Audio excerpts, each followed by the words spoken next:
the spirit and the flesh, and you have to decide what you're going to feed. Like, which one is leading you, the flesh or the spirit? Yeah. In the Bible, it says all of our works are like filthy rags to him.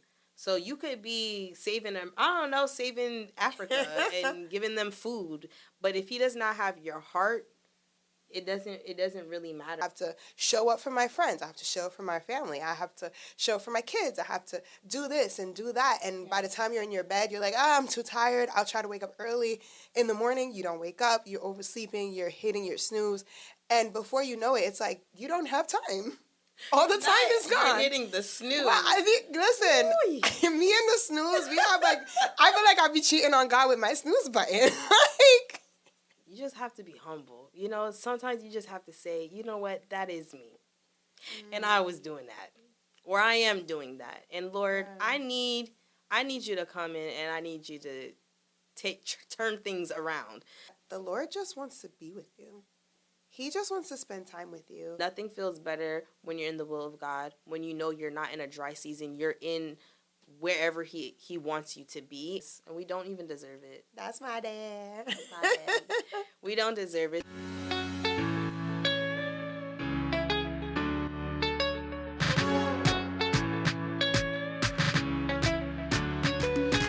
Hi, everybody. This is Marvell here. And I'm Tahani. And this is Lift Up Your Voice Podcast. Welcome back.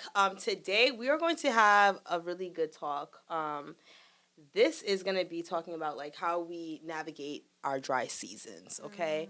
And I want to say this, like sometimes as a believer, you'll look at another believer and you'll think they have it all together, like, you know what, I need to pray like them. I need to read the Bible more like them. Yeah. Meanwhile, you don't even know that the person might be navigating a dry season. And so, like, I could kind of kick it off where I've been raised in the church. I could say I've been Christian really my whole life. And I struggle sometimes with the dry season. And in a way, you can call it self-sabotage. Because once I get a thought of, dang, I'm not doing enough, or, you know what, I'm tired, tomorrow I'm gonna, go to God. And then before I know it, it could be 2 days, and it's like, oh, I ain't talked to God in 2 days, and then now I'm embarrassed. And then what happens is I don't want to go to God because I'm like, God, you're probably disappointed in me. I should be better because I've been a Christian. I know what I'm supposed to do. And then I kind of enter into like this rabbit hole of now I'm hiding away from God. I don't have the desire to pray no more. I don't have the desire to worship no more. I'm probably, I don't know, on my phone scrolling, binge watching movies, eating, and kind of like distracting myself and kind of like trying to ignore that I'm kind of like drifting away. And then it's like, I'm dry. I'm like, I don't know how did this happen? And then it's like, how do I get myself out? Yeah. I don't know. Have you ever dealt with that? I mean, I think too, like with dry season, sometimes we get so caught up in doing for God that we forget to be with God.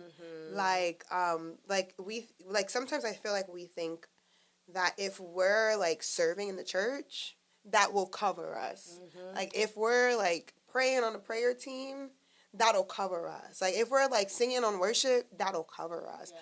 But we don't realize that like in like after a while of just doing, you'll wake up one day and you're just like, dang, I don't think I have anything left to give. Right. Because we decided to become our own supply. And we also put our certain expectations on ourselves that God never put on us. So it's like, oh my God doesn't like me right now, or he's disappointed, and he's like, I never said that. I never said that. It actually says, come to me, those who are heavy, let me give you rest, right? Yeah. But we just, I don't know, there's something like that, the mind, there's like a battlefield in the mind, and if we don't catch it, before you know it, you just prolong the dry season. Meanwhile, like, God is there to keep you, not dry, if that makes sense. You know what I'm saying? So, like, why do you feel like we do that? Like, why do you feel like maybe we'll stop praying or stop worshiping? I mean, like, before I even answer that, I'll just share like a little bit, like, for me personally, like within the, like, I guess you could say like the last few months, I've actually felt like I've been in a dry season. And I remember being in a worship service and the Lord was just like, "Where are you? Like, where are you?" And I'm just like, "What you mean? I'm right here." He's like, "No, where are you? I'm looking for you and I can't find you. I have things I want to share with you, but I can't find you. Where are you?" And it was in that moment that I remembered like how Adam, like God was looking for him in the garden. He's like, "Where are you, Adam?" And it's not that Adam was not in the garden, but it's that where God met with him, he was not there. He was out of position. And I realized that at that moment, it wasn't that, like I'm not showing up, but in my secret time with the Lord, in my version of Eden, I wasn't with him. And so I think that, like, to answer your question, it's like sometimes we get so caught up in life. We get so caught up with all of the distractions, all the responsibilities. Oh my goodness, I have work. I got to sleep early, but I have to show up for my friends. I have to show up for my family. I have to show up for my kids. I have to do this and do that. And by the time you're in your bed, you're like, I'm too tired. I'll try to wake up early in the morning. You don't wake up. You're oversleeping. You're hitting your snooze. And before you know it, it's like you don't have time. All the time is gone. You're hitting the snooze. Well, I think, listen, me and the snooze, we have like, I feel like I'd be cheating on God with my snooze button. Like, so, like, but it's like before you know it, you're just dry. And I think if you don't catch yourself, you won't even realize it. And unfortunately, a lot of Christians go years being dry and never catching it. And wow, that was good. That was a lot to process and take in. And honestly, you just have to be humble. Sometimes you just have to say, you know what, that is me. And I was doing that. Or I am doing that. And Lord, I need you to come in and I need you to turn things around. Because I feel like in the dry season, like, it's also like isolating. It's like you could be with people, but you're also isolated in your mind. It's like what's going on in the mind? What are you coming into agreement with? Are you saying like, oh, it's never gonna change. Like I'm never gonna be on fire. I can never pray like so and so. I'll never be able to read the Bible like so and so. Like those are certain battles that I had to face in my dry seasons. And like I said, the devil does not stop. He's not giving you a day off. This is every day you have to like make a decision so that you don't end up in a dry season.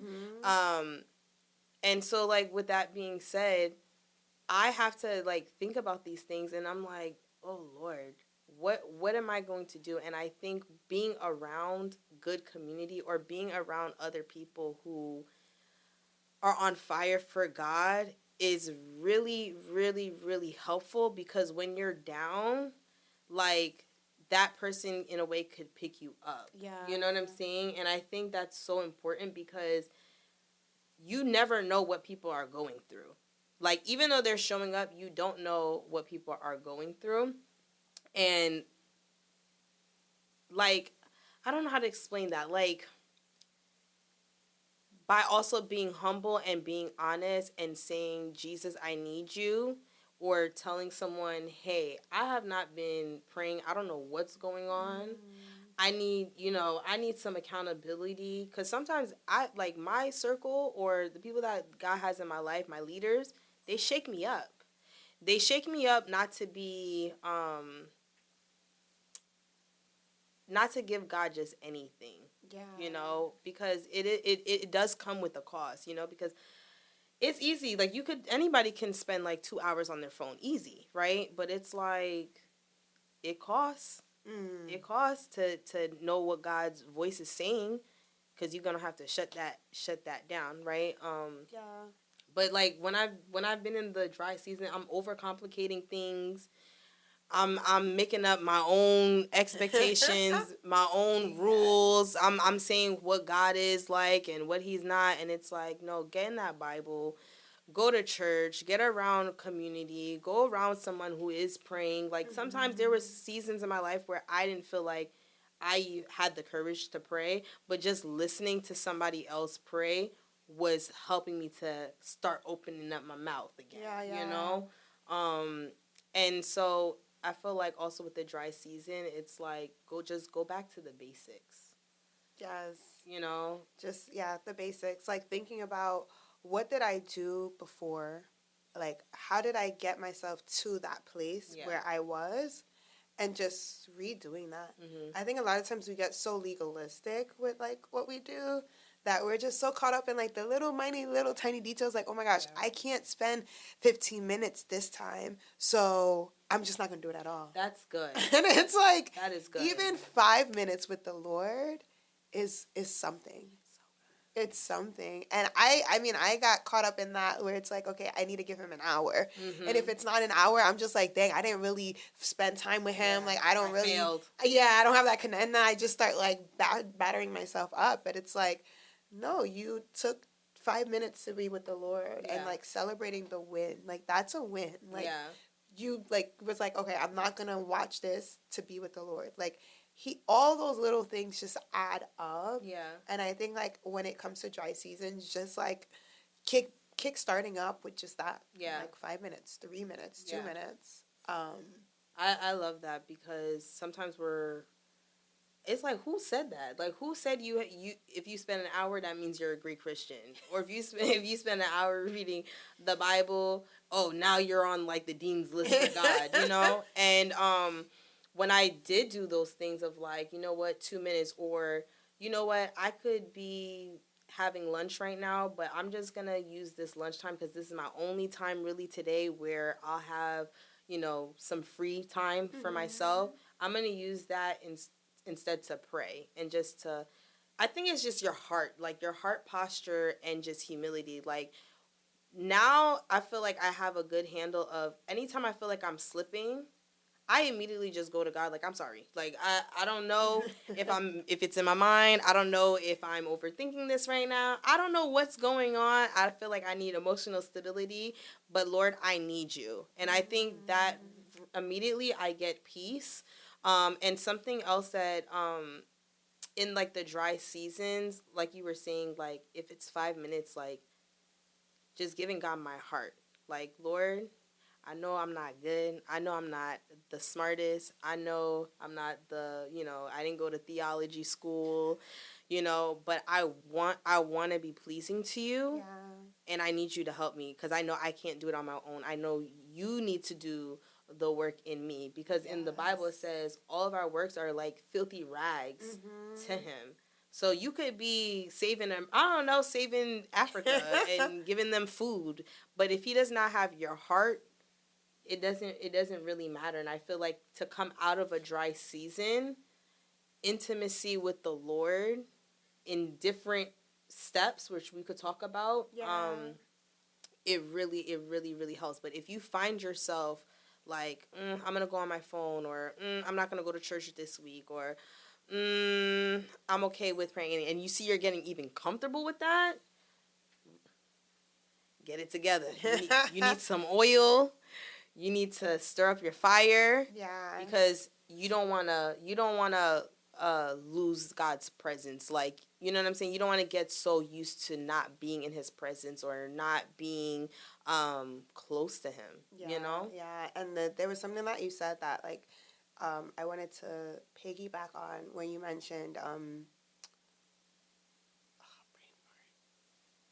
you mentioned, oh yes, that's what it was, that we don't do it on our own. Like, we can't do it on our own. And I think that's the biggest thing. Like, when it comes to doing, like, spending time with the Lord, it's not in our own strength. It's not in our own might. Like, we can't conjure up whatever we think is needed. Yeah. It's only with God. And he only asks us to show up. Yeah. And I think that when we take out of our minds that it has to be some crazy, big, huge, like, I don't know. Yeah. But we just realize that all we do is show up and then God does whatever he does. I feel like that helps with, like, when you're in a dry season. And I feel like one of the things that has helped me come out of a dry season is fasting. I feel like a lot of times when we're in a dry season, our flesh is like, yeah, let's do this. And our spirit man is like, dang, I'm hungry. That's so. Can we just stop right there though? Mm-hmm. Because that when it comes to fasting, understanding the spirit and the flesh, and you have to decide what you're gonna feed. I think it's in Galatians where it's like the spirit and the flesh are always in Constantly a battle. battling. Okay, so it's like depending on what you're feeding, that's gonna win. Yeah. So it's just that was good to, like, to put in your mind like two different people, like flesh, spirit. It's like the movies. You had a little devil on this side. Yeah. You have the Lord on this and side. it's like, think of it like a bar increasing, like, Mm-hmm. or a scale, right? Is like which one is balancing more, the flesh or the spirit? And like that goes into like which one is leading you, the Boom. flesh or the spirit. Yeah. So it's like when you're like in a dry season, that's why like what you said is so important. Like don't let it become a habit, because as you're continuing to let it become a habit, it will become your flesh leading you, and you don't want your flesh in the driver's seat, because that is just terrible. Yeah, and so like fasting for me was me starving my flesh, starving my desires, starving all of the distractions, and allowing my spirit to reignite, allowing myself to kind of lock back into like the Lord. Yeah. So I think like that's one practical I can give for coming out of a dry season. Fasting works, okay? It really does work, but you have to do it in the right way, because sometimes people will fast and it's like, oh, God, just answer my questions, just solve my problems. And it's like you're treating God like a genie. But when you go into a fast with a pure heart and you say, God, I'm really going to sacrifice this, I'm really going to push the plate, or there's different types of fasts that you can do, but God knows your heart. He knows when you're genuinely, you're seeking him. That he shows up. I will definitely say he shows up, and you get clarity, and just it's so cool to also know like God is talking to me, like God is giving me confirmation. And when you get into that, it makes you feel bad. Like at least for me, it's like, ooh, Lord, I don't ever want to get back into a place where like I was like so far from this. Nothing feels better than being in the will of God. Nothing. I just don't even know how to explain that feeling. Nothing feels better when you're in the will of God, when you know you're not in a dry season, you're in wherever he wants you to be, and you're inviting him. Even if you're not, you're just getting back into the groove.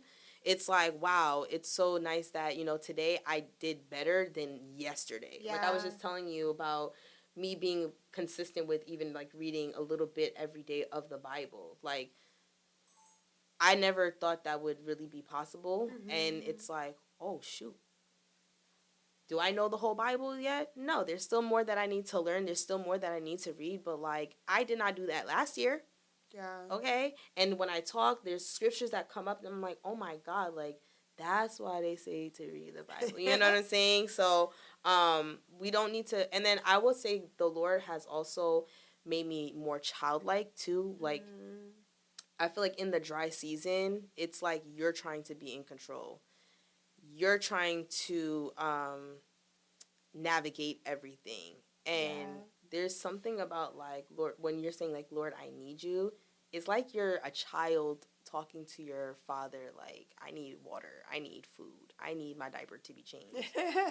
I need to rely on you for real. And when you just get into that place and you just see the Lord just swoop in, like, there's been times where I'm like, ugh, like, I'm so, like, this is so bad. Like, I'm the worst ever. Like, how can you love me? And, but I just humble myself and say, Lord, I need you. And he just swoops in. And then maybe a month later or a year later is a 360. Yeah. So we need to pray. We need to worship. We need to fast. We need to go to church. You know what I'm saying? We need to do these things to help us not get into a dry season, because it's not even just for people that are out in. First of all, I don't even know how the world, like people who don't know Jesus and don't have Jesus in their life, I don't know how they're navigating life, but I can see why somebody would be on pills. I can see why people would be in a psych ward. I can see. But even as believers, it's still not easy. It's still not easy. So when you think you could just take a day off of like, you know what, I'm going to just I don't need to, really feed my spirit today. It's just those small decisions, it could push you into a dry season. Yeah. And Lift Up Your Voice podcast is telling you, come lock in. That season. Lock in. And I think like one thing too that I would want to leave somebody with, like if you're in a dry season, is that the Lord just wants to be with you. He just wants to spend time with you. And I think when I had that perspective of like, wow, he's like, picture like a room and he's standing there and he's just like, she's coming. Aww. And then you don't show up. And then the next day he's like, all right, maybe today. And then you don't show up. And it's like, when I had that mind shift, I'm like, dang, I'm standing God up. Like, he's waiting for me to show up because I told him, all right, I'm going to show up at 6 a.m. or I'm going to show up at 11. That's so good. And I'm standing him up. And I think that for me, it was like, dang, like, you really just want to spend time with me. Like, I don't know. That did something to my heart. I don't know if that's doing something to your heart. But did something to my heart right now. Yeah, like, God just wants to spend time with you. You know? Yeah. So don't run from him. Don't run from his presence. There's no condemnation for those who are in Christ Jesus. Yeah. If you have breath in your lungs, it means God is not done with you yet. Yeah. And nothing can separate you from his love. Yes. So God is good. He's so kind to us, and we don't even deserve it. That's my dad. My dad. We don't deserve it. So be encouraged, guys. Yes. Put a comment, Let us know if you can relate with what we're saying. I think it's important to also know that you're not by yourself. Yeah. And encourage one another in there. Yeah. Tell each other, like, how did you come out of your dry season? How can they come out of their dry season? And testify that it works. Prayer works. Yes. All of these things, it works when we just, put God first and go to him. So, like, comment, subscribe. And we'll see you at our next episode. Bye, guys.